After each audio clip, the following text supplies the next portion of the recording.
Forms are an essential part of your lead collection, and in Mailster, there are several ways to use them effectively.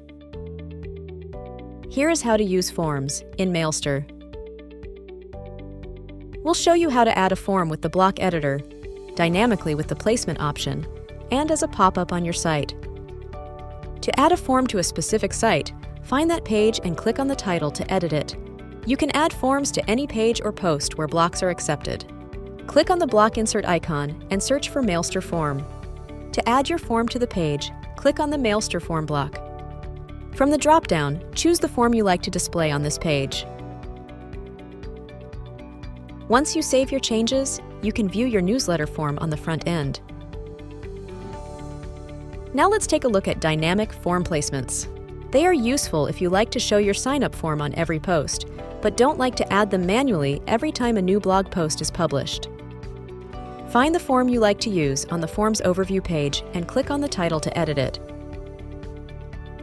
We're going to quickly add a background color to our form and some padding to make it more recognizable on our site. Open the placement panel at the bottom and enable the In Content option. Click on the Settings button to open the Placement Preview modal. Here you can see a preview of how the form will be shown on your site. Right now, it will be displayed at the very bottom, after the content. You can choose where Mailster should dynamically place your form. Let's choose after the first paragraph to display it within the content.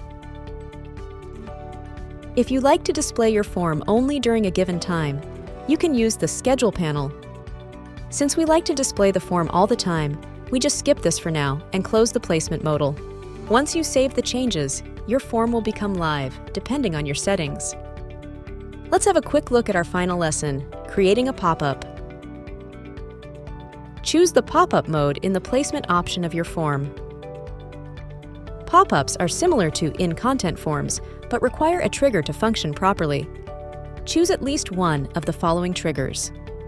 After a delay, after some inactive time, so no mouse movement or any button press, when the user scrolls to a certain position of the page, when the user clicks on an element with a specific selector, or when the user is leaving the page, also known as exit intent.